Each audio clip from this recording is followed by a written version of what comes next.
নমস্কার বন্ধুরা, আমি নীলিমা কুকিং শো থেকে আজকে বানাতে চলেছি মাছের ঝোল। এই দেখুন, আমি 8 ট্যাংরা মাছ নিয়ে এসেছি। 8 ট্যাংরা মাছ এই আলু দিয়ে, পেঁয়াজ, আদা, রসুন দিয়ে কী করে বানাচ্ছি আপনারা দেখতে থাকুন। বসিয়ে দিয়েছি, কড়াইটা গরম হয়েও গেছে। আমি তেল দিয়ে দিচ্ছি পরিমাণ মতন, আর মাছে আমি নুন হলুদ মাখিয়ে নিচ্ছি। নুন হলুদ এই যে মাখিয়ে নিয়েছি। এই তেলও গরম হয়ে গেছে। আস্তে আস্তে সব মাছটা এখানে ভেজে নেবো। বন্ধুরা, এই মাছটা ভেজে রেডি রেখেছি। মাছ ভাজা হয়ে গেছে, বা তেল আমি আরেকটু মতন দিয়ে, আর এবার আলুটাকে দিয়ে দেবো। আলুটা লাল লাল করে আগে ভেজে নেব। একবারে কালো জিরা ফোড়ন দিয়ে দিচ্ছে, কালো জিরা তেলে দিয়ে দিলাম। একটা হলুদ গুঁড়ো আছে, এই যে জিরা ধনে আছে 2 চামচ, আর এই যে একটুখানি গোলমরিচের গুঁড়ো, আর এই যে পেঁয়াজ বাটা, এই যে লঙ্কা 1 চামচ, আর এই যে রসুন বাটা 1/2 চামচ দিলাম পরিমাণ মতন।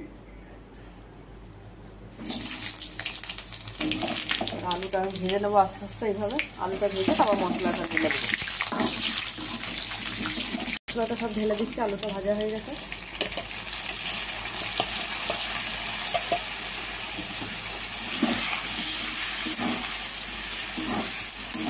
কষে নেব। বন্ধুরা, প্রায় কষা হয়ে গেছে, আর একটু হবে। বন্ধুরা, এবার ঝোল দিয়ে দিচ্ছি পরিমাণ মতন।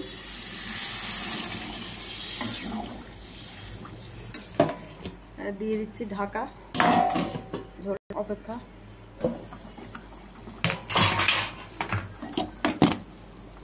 এবার দিয়ে দেবো আস্তে আস্তে মাছগুলো সব। এইভাবে আমি সব